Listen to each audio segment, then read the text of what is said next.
देखिए, आज हम पढ़ेंगे वास्तविक संख्याओं पर संक्रियाएं। और वास्तविक संख्याओं पर संक्रियाओं का मतलब है वास्तविक संख्याओं का जोड़, घटाव, गुणा, भाग, ये सारी चीज़ें हम सीखेंगे। और इसमें आपको दिया गया है एनसीईआरटी का उदाहरण नंबर 11, और इस उदाहरण नंबर 11 से हम स्टार्ट करेंगे और इसके थ्रू ही हम इनका जोड़, घटाव, गुणा, भाग सीखते चलेंगे। तो देखिए, उदाहरण नंबर 11 में आपसे कहा जा रहा है कि जांच कीजिए कि 7 अंडर रूट 5, 7 बटा अंडर रूट 5 कामा अंडर रूट 2 प्लस 21 कामा पाई माइनस 2 अपरमय संख्याएं हैं या नहीं। ये कह रहा है जांच करने के लिए। तो जांच कुछ नहीं करना है। ये देखो, 7 अंडर रूट 5 ये पहला है। बताओ ये अपरमय संख्या है या नहीं है। ये अपरमय संख्या है या नहीं है? है, अपरमय संख्या है, क्योंकि ये 7 परिमय है और अंडर रूट 5 अपरमय है।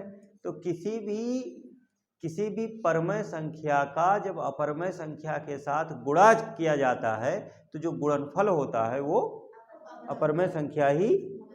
तो एक परमय और एक अपरमय का जो गुणनफल होगा वो क्या होगा? अपरिमेय होगा। तो ये कैसी संख्या है? अपरिमेय। ये अपरमय संख्या है। इसके बाद आपको दिया गया है 7 बटा अंडर रूट 5। ये कैसा है? 7 बटा अंडर रूट 5 ये भी एक अपरमय संख्या है। क्यों? किसी परमय संख्या को किसी अपरमय संख्या से जब भाग दिया जाता है तो जो भागफल रहेगा वो अपरमय संख्या ही रहेगा। तो 7 परमय है और अंडर रूट 5 अपरमय है, तो ये भी एक अपरमय संख्या।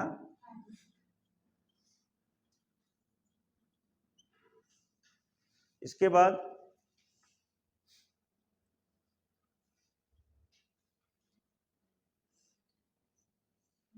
अंडर रूट 2 प्लस 21 ये दिया गया है ना। Under root 2 plus 21, under root 2 plus 21। जब किसी परमय संख्या को किसी अपरमय संख्या से जोड़ा जाता है या घटाया जाता है तो जो प्राप्त होता है वो एक अपरमय संख्या ही होता है। तो यहाँ अंडर रूट 2 प्लस 21 लिखा है, इसका मतलब अपरमय के साथ क्या जोड़ा जा रहा है? परिमय। तो परिमय और अपरमय का जोड़ जो होता है वो एक अपरमय संख्या ही होता है। तो ये कैसा है? अपरमय। इसके बाद एक और दिया गया है पाई माइनस 2। पाई माइनस, ये भी कैसा है? Pi minus 2। पाई परमय है या अपरमय है ये बताओ। पाई अपरमय है। तो अपरमय के साथ जब किसी परमय को घटाया जाएगा अपरमय प्राप्त होगा। तो ये भी कैसा है? अपरिमेय।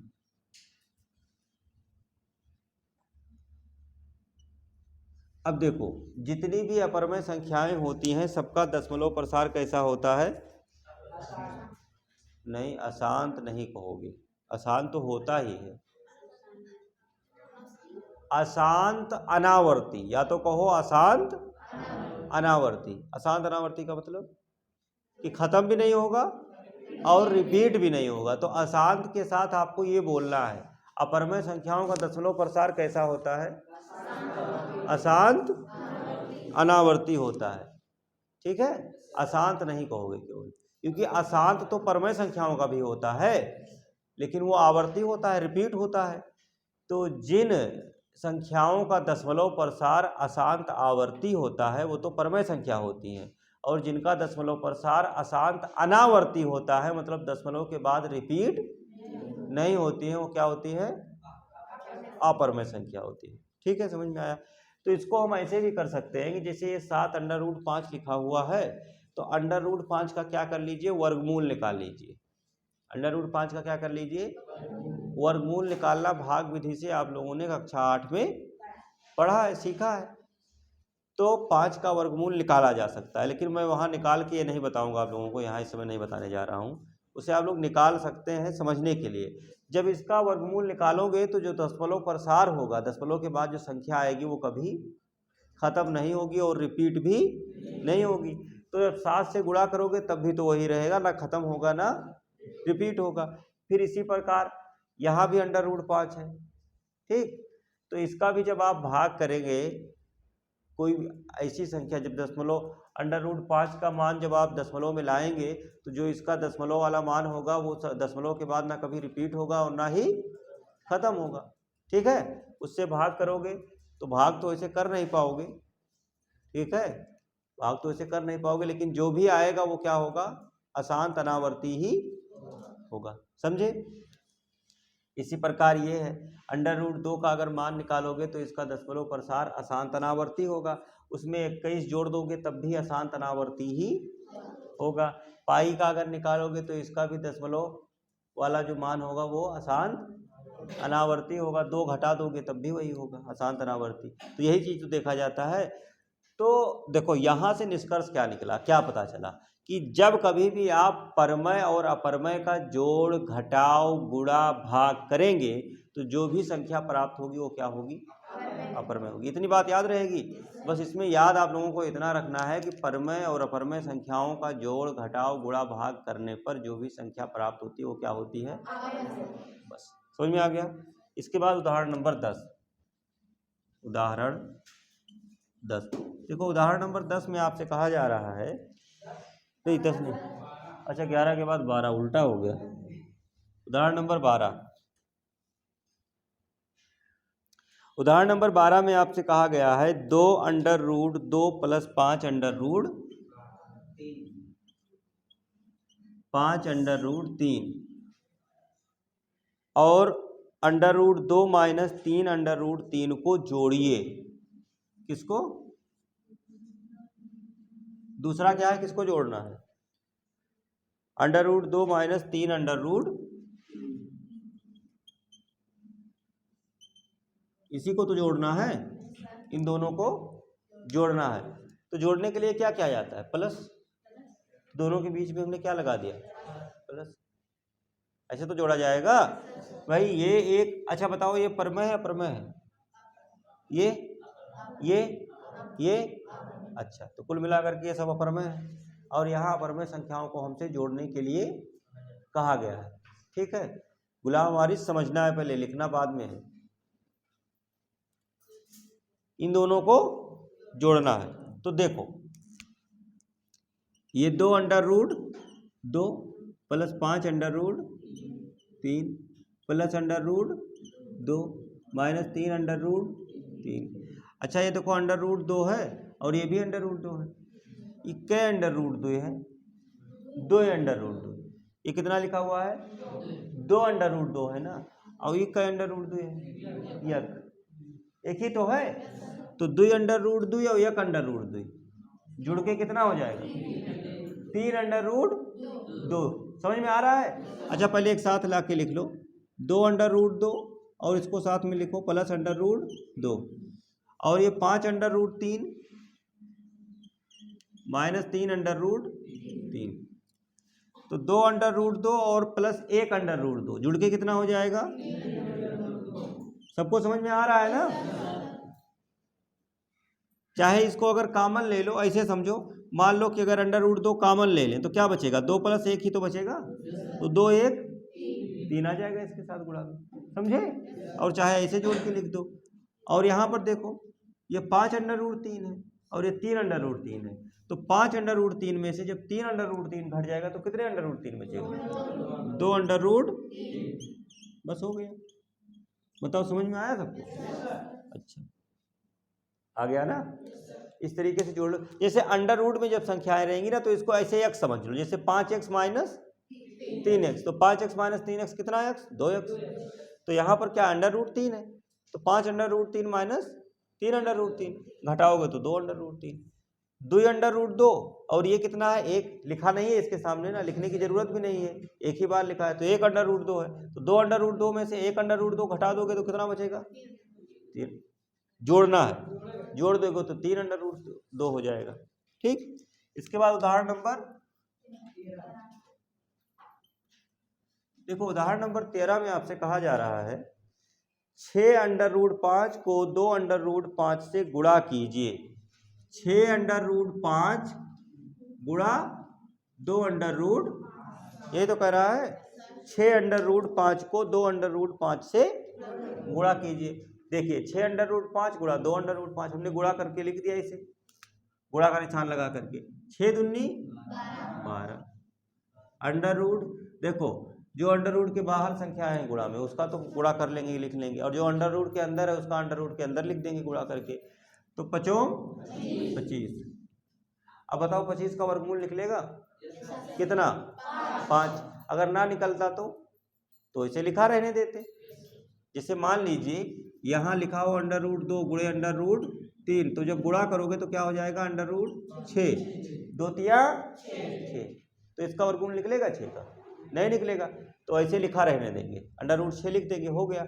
लेकिन यहाँ पर आया है √25, तो 25 का वर्गमूल निकलता है ना कितना? 5। ये हो गया। तो ये हो गया √5 से √25 से निकल के 5 आ गया, वर्गमूल 5। 12 पंचे 60, ये आंसर हो गया। ठीक।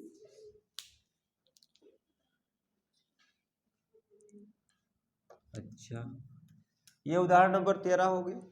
इसके बाद उदाहरण नंबर 14। देखो उदाहरण 14। देखो एक बात सुनो, परमय और अपरमय संख्याओं को जोड़ोगे, घटाओगे, गुणा करोगे, भाग करोगे तो अपरमय संख्या प्राप्त होगी, ठीक है ना। और अपरमय संख्या का गुणा भाग जो हो सकता है, परमय अपरमय दोनों में से कुछ भी आ सकता है। जैसे ये दोनों संख्याएं कैसी है? अपरमय है ना, गुणा किए तो क्या आ गया? परमय आ गया ना। लेकिन √2 और √3 का गुणा करने पर √6 आया, तो वो तो अपरमय ही है ना, तो दोनों आ सकता है कुछ भी। उदाहरण 14। 8√15 को 2√3 से भाग दीजिए। 8√15 को कितने से भाग देना है? 2 भाग का निशान लगा दिया। अब देखो 8√15 यहाँ मैंने लिख दिया और बटे में 2√3, तो 2 चौक 8, सही है। अच्छा एक बात और देखो, ये 4 लिखा और अंडर रूट के अंदर मैंने लिख दिया 5 गुणा 3। बताओ लिख सकते हैं? ऐसे लिख सकते हैं ना।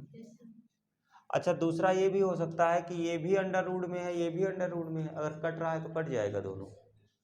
नहीं ऐसे समझ लो, बटा √3। अब 4 गुणा, इसको ऐसे भी तो लिख सकते हैं √5 गुणा √3 और बटे √3। बताओ समझ में आया? ये जो मैंने लिखा √5 गुणा √3, ये दोनों गुणा करोगे तो फिर से √15 हो नहीं जाएगा, तो बस मैंने अलग अलग कर दिया। क्यों अलग किया? ताकि मैं ऊपर नीचे इसको काट दूँ। कट गया तो अब बचा क्या? 4 और √5, तो ये लिख दिया मैंने 4 बताओ समझ में आया? तो ये इसका आंसर हो गया 4 √5। अब इतना आप लोग नोट कर लीजिए, फिर आगे देखते हैं एग्जाम्पल जो भी है। देखिए उदाहरण नंबर 15 है, जिसमें हमसे कहा जा रहा है कि निम्नलिखित व्यंजकों को सरल कीजिए, और इसमें हमें इसके 4 भाग दिए गए हैं और इसको हमें सरल करना है। तो आपके बुक में इसके लिए जो है अलग से फार्मूले बताए गए हैं अंडर रूट वाले, तो आप लोगों को अलग सा कोई फार्मूला हम नहीं बताएंगे। जो पुराने फार्मूले आप लोगों ने सीखे हैं, a² - b² बराबर क्या होता है? a² माइनस बराबर एक ब्रैकेट में a + b और ब्रैकेट में ये a + b का होल स्क्वायर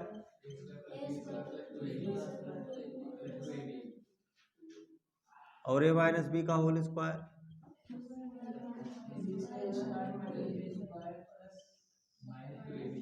ठीक है। अब चाहे इसको ऐसे लिखिए a² + 2ab + b² और चाहे ऐसे लिख दीजिए, सही है।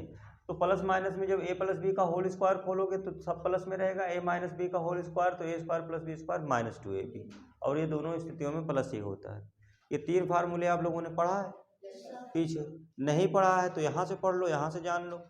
कि ये तीन फार्मूले आपको याद रखने हैं। A square minus B square बराबर A plus B, A minus B, और ए प्लस बी का होल स्क्वायर बराबर A square plus B square plus 2ab, और ए माइनस बी का होल स्क्वायर बराबर A square plus B square minus 2ab। इन्हीं तीन फार्मूलों को हम यूज करके इन क्वेश्चनों को हल कर देंगे। ठीक है, देखो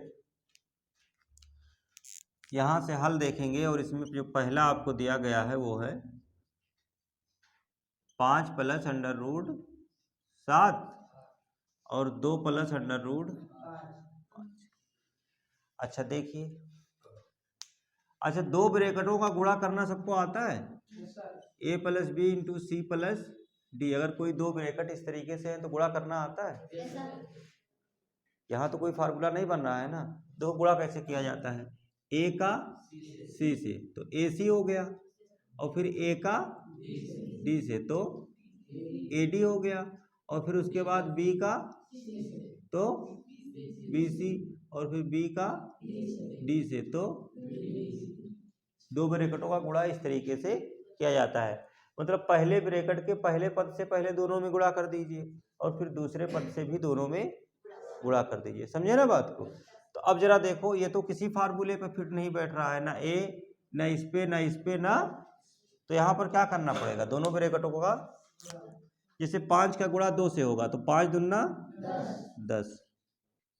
समझ पा रहे हो ना, 5 दूना, और फिर उसके बाद 5 का गुणा अंडर रूट 5 से होगा तो 5 अंडर रूट 5।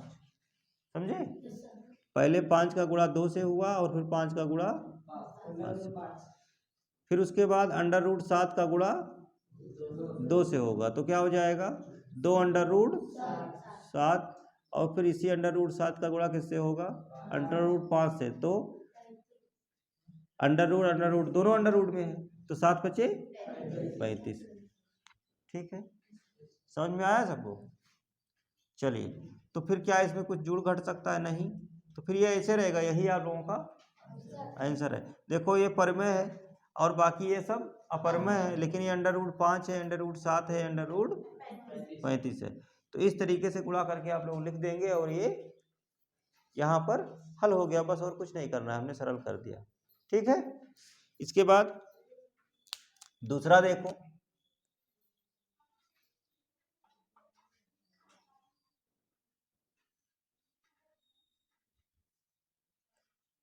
पाँच plus under root 5 minus under root 5।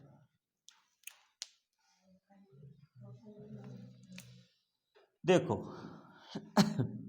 5 plus under root 5, 5 minus under root, ये किसी पे फिट बैठ रहा है, किस पे,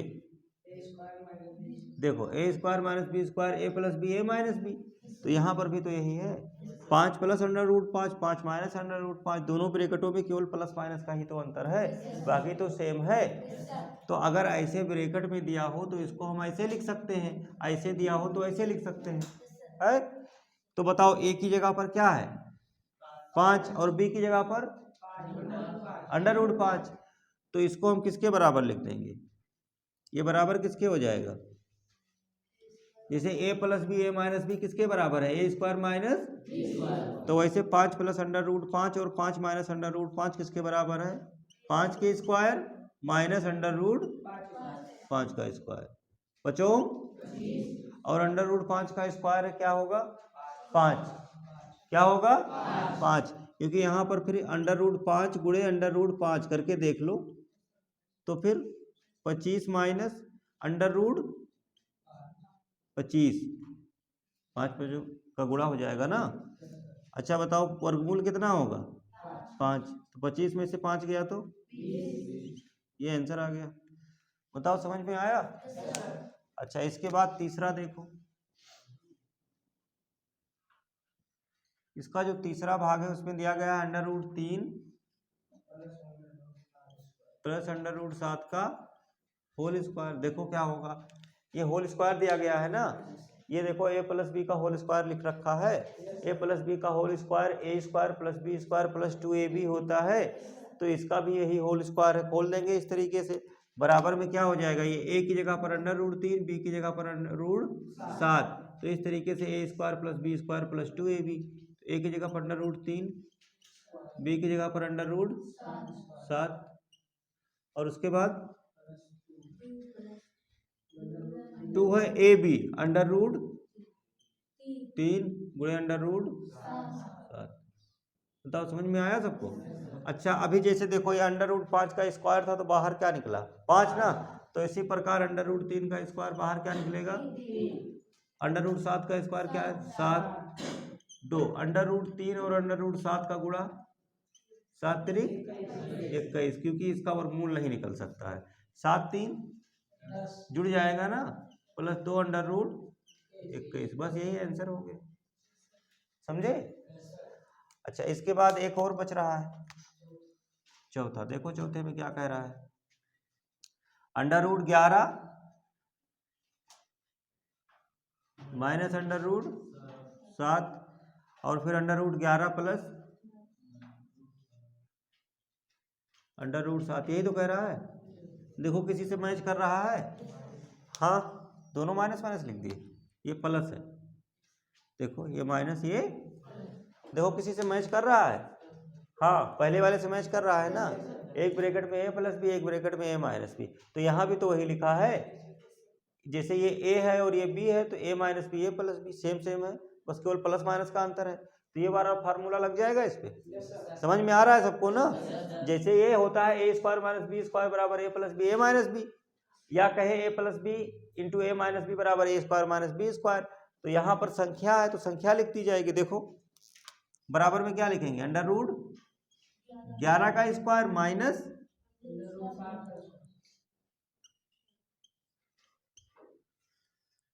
ठीक है।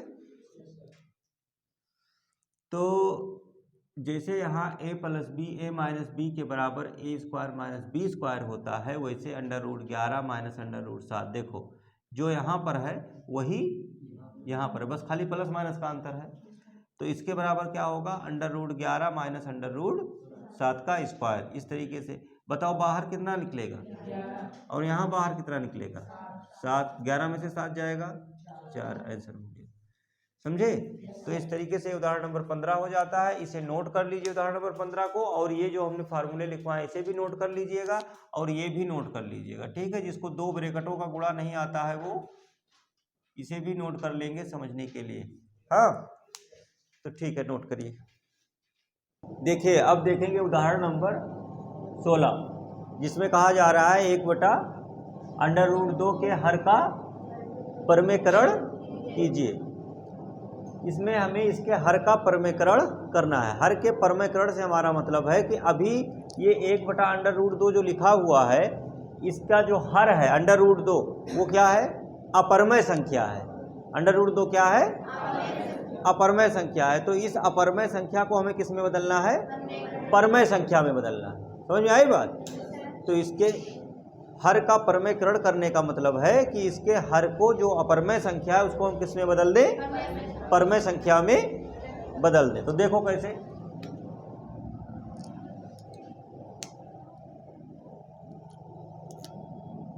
1 अंडर रूट 2 ये हमें दिया गया है। 1 अंडर रूट 2 ये लिख लीजिए, इसके आगे बराबर लगाइए। 1 अंडर रूट 2 गुणा इसके ऊपर और नीचे अंश और हर में कितने से गुणा करना है? अंडर रूट 2 से। अंश और हर में कितने से गुणा किए? अंडर रूट 2 से। हर का परमेयकरण ही तो करना है। हर के परमेयकरण से हमारा मतलब है कि इसका जो हर है वो अपरमेय से परमेय संख्या में बदल जाए, बस इतनी सी बात है। अच्छा, अंडर रूट 2 में अगर अंडर रूट 2 से गुणा कर देंगे तो क्या आ जाएगा? Under root 4। अच्छा, अंडर रूट 4 का मतलब हमें 4 का वर्गमूल चाहिए। 4 का वर्गमूल कितना होता है? 2। 4 का वर्गमूल कितना होता है? 2। या कहें अंडर रूट 2 और अंडर रूट 2 का गुणा कितना हो जाएगा? 2 आ जाएगा। गुणनफल कितना आ जाएगा? 2 आ जाएगा। और 2 क्या है? परमेय संख्या है ना। तो देखो अंडर रूट 2 और 1 का गुणा अंडर रूट 2 और अंडर रूट 2 का गुणा डायरेक्ट 2 लिख दूं तो नहीं समझ में आ रहा है? आ रहा है नहीं आ रहा है? चलो मैं लिख के समझा रहा हूं। देखो ये हो जाएगा अंडर रूट 4, 2 दूना 4, तो अंडर रूट 2 बटा 4 का वर्गमूल, फिर से वही आ गया, क्योंकि 4 का वर्गमूल निकलेगा ना। तो जब समान समान अंडर रूट वाली संख्याओं का, जैसे अंडर रूट 2 गुणे अंडर रूट 2 अगर करो तो 2 लिख दो, हो गया वो। अंडर रूट 3 गुणे अंडर रूट 3 कितना आ जाएगा, ये देखो, अंडर रूट 2 गुणे अंडर रूट 2 बराबर कितना होगा 2 के, अंडर रूट 3 गुणे अंडर रूट 3 बराबर कितना होगा, अंडर रूट 5 गुणे अंडर रूट 5 कितना होगा, समझे? क्योंकि ये 5 25 और 25 का वर्गमूल 5, तो बार बार वही आएगा, तो इसलिए डायरेक्ट भी लिख सकते हो। बस हो गया, ये हर का परमेयकरण हो गया, ये इसका आंसर आ गया। अब इसके बाद उदाहरण नंबर 17 देखो। उदाहरण नंबर 17 में हमें दिया गया है 1/2 प्लस अंडर रूट 3 के हर का परमेयकरण के हर का परिमेयकरण कीजिए। देखो 1/2 प्लस अंडर रूट 3, देखिए इसके हर का परमेयकरण कैसे करेंगे, 1/2 प्लस अंडर रूट 3। अब हर के परमेयकरण का मतलब समझ रहे हो ना, बटे में अभी परमेय संख्या है, परमेय संख्या है, अभी इसके हर में परमेय संख्या लिखी है या अपरमेय संख्या, अपरमेय लिखा है ना, क्योंकि 2 प्लस अंडर रूट 3 लिखा है, तो इसको हमें किस में बदलना है, परमेय में। तो इसके लिए क्या करना होगा, देखो इसके अंश और हर में, ये देखो 2 प्लस अंडर रूट 3 लिखा है, तो इसके हर अंश और हर में हम 2 माइनस अंडर रूट 3 से गुणा करेंगे। 2 माइनस, अगर ये 2 प्लस अंडर रूट 3 है तो हम यहाँ गुणा करेंगे 2 माइनस, अगर ये माइनस में होता तो यहाँ प्लस, एक प्लस और एक माइनस होना चाहिए। एक प्लस और एक माइनस से क्या होता है, ए स्क्वायर माइनस बी स्क्वायर बन जाता है। क्या बन जाता है, एक ब्रैकेट में ए प्लस बी, एक ब्रैकेट में ए माइनस बी, बराबर क्या होता है, ए स्क्वायर माइनस बी स्क्वायर, तो ए स्क्वायर माइनस बी स्क्वायर बन जाएगा। और जब अंडर रूट 3 का स्क्वायर होगा तो अंडर रूट हट जाएगा, तो ये परमेय संख्या में बदल जाएगा, समझे? लेकिन अगर यहाँ हम इसके हर में 2 माइनस अंडर रूट 3 से गुणा कर रहे हैं, तो अंश में भी तो 2 माइनस अंडर रूट 3 से गुणा करना पड़ेगा, तो जितने से हर में करेंगे उतने से अंश में भी गुणा करेंगे। अब देखो ये 2 माइनस अंडर रूट 3 का जब 1 में गुणा होगा तो ये यही हो जाएगा, और ये देखो 2 प्लस अंडर रूट 3 और ये 2 माइनस अंडर रूट 3, एक ब्रैकेट में ए प्लस बी, दूसरे ब्रैकेट में, तो देखो अगर कहीं एक ब्रैकेट में ए प्लस बी, दूसरे ब्रैकेट में ए माइनस बी बराबर है, तो ये होता है ए स्क्वायर माइनस। अब यहाँ ए plus B, A minus B का मतलब ये ना समझ लेना कि ए बी ही होना चाहिए, ए बी के जगह पर कोई भी संख्या हो सकती है। जैसे यहाँ पर ए की जगह पर 2 है और बी की जगह पर अंडर रूट 3, ठीक है। देखो तो जब ए plus B, A minus B होता है तो लिखा जाता है ए स्क्वायर माइनस, यहाँ 2 प्लस अंडर रूट 3 और 2 माइनस अंडर रूट 3 है तो लिखेंगे 2 का स्क्वायर, समझे? 2 दूना माइनस अंडर रूट 3 का स्क्वायर है, इसका मतलब अंडर रूट 3 गुणे अंडर रूट 3, और अंडर रूट 3 गुणे अंडर रूट 3 का मतलब 3। तो जब किसी भी अंडर रूट वाली संख्या का स्क्वायर लगा हो, वर्ग किया हो, तो जब वर्ग हटेगा तो अंडर रूट हट जाएगा, तो क्या बचेगा, 3 बचेगा। तो 2 माइनस अंडर रूट 3 बटा 4 में से 3 जाएगा तो कितना बचेगा, 1। इसका मतलब कितना हुआ आंसर, 2 माइनस अंडर रूट 3, ये आंसर हो गया। समझ में आया? अच्छा, इन दोनों को नोट करिए, फिर अगला एग्जाम्पल देखते हैं। देखिए उदाहरण नंबर 18 में कह रहा है कि 5 बटा under root 3 minus under root 5 के हर का परमेयकरण कीजिए। तो देखो इसे 5 बटा under root 3 minus under root 5 बराबर 5 बटा अंडर रूट 3 माइनस 5 बटा अंडर रूट 5। अब यहाँ पर बटे में एक अपरमेय संख्या लिखी है, क्या, under root 3 minus under root 5, और इस अंडर रूट को हमें है हटाना, तो हम क्या करेंगे, under root 3 plus under root 5 से इसमें गुणा कर देंगे। देखो फिर से a plus B A minus B बन जाएगा ना। तो जब a plus B A minus B बनेगा तो इसके बराबर में क्या हो जाएगा, A square minus B square. Formula भी लिखे थे a plus B A minus B बराबर। अच्छा, अगर हर में गुणा किए हैं तो अंश में भी इसी से under root 3 plus under root 5, समझे। जिससे हर में होगा उसी से अंश में भी करना पड़ेगा। अब देखो 5 और इसका गुणा हो जाएगा, होगा तो 5 under root 3 plus under root 5, ठीक है, बटे में a minus B A plus B. देखो बराबर ए स्क्वायर माइनस, तो यहाँ a की जगह पर अंडर रूट 3 इसका स्क्वायर और b की जगह पर अंडर रूट 5 इसका square. 5 into under root 3 plus under root बटा, ये अंडर रूट हट जाएगा तो क्या बचेगा, ये अंडर रूट हटेगा तो क्या बचेगा 5 under root 3 plus under root 5 बटे में माइनस 2। इसे लिख दीजिए -5 बटे 2 under root 3 plus under root 5, बस हो गया।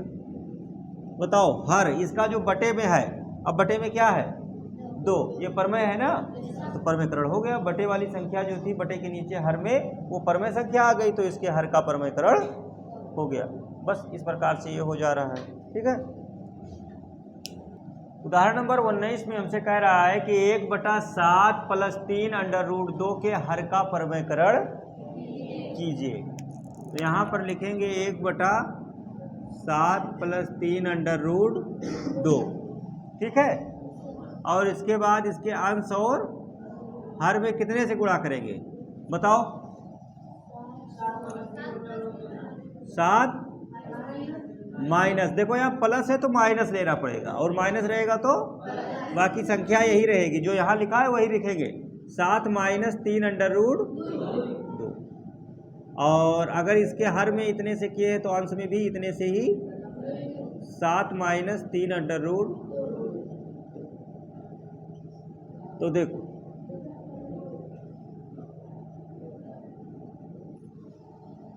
ऊपर जब गुणा होगा तो कितना हो जाएगा 7 माइनस 3 अंडर रूट 2। नीचे जब गुणा होगा तो ये a plus B A minus B, ये देखो a plus B A minus B बराबर ए स्क्वायर माइनस, यहाँ a की जगह पर 7 है तो 7 का स्क्वायर, माइनस b की जगह पर 3 अंडर रूट 2 है तो इसका स्क्वायर हो गया। अब इसके बाद ये 7 माइनस 3 अंडर रूट 2 बटा 7 सते माइनस 3 त्रिका, और ये अंडर रूट 2 का गुणा कितना हो जाएगा 2। वर्ग जब है ना तो अंडर रूट हट जाएगा, 2 बच जाएगा। तो इस पर ध्यान देना, जब दो संख्या इस तरीके से साथ में लिखी हो तो ये परमेय है, इस पर तो अंडर रूट नहीं लगा है, तो ये 3 त्रिका 9, और इस पर से अंडर रूट हट गया, हटने के बाद में जो आएगा उससे इसमें गुणा कर देंगे। तो 7 माइनस 3 अंडर रूट 2, 49 माइनस 9 दूनी घटाओ, ये तो ऊपर ऐसे लिखा है, 49 में से 18 घटाओ 31 लिख दीजिए, बस ये आंसर हो गया, ठीक है। तो इस तरीके से ये इसके हर का परमेयकरण हो गया। अब जितने एग्जाम्पल थे सब खत्म हो गए हैं। इसके बाद प्रश्नावली है, प्रश्नावली में जितने क्वेश्चन हैं वो सब होमवर्क में है, इसे लगाइए और फिर अगले क्लास में प्रश्नावली देखेंगे, हल करवाएंगे, ठीक।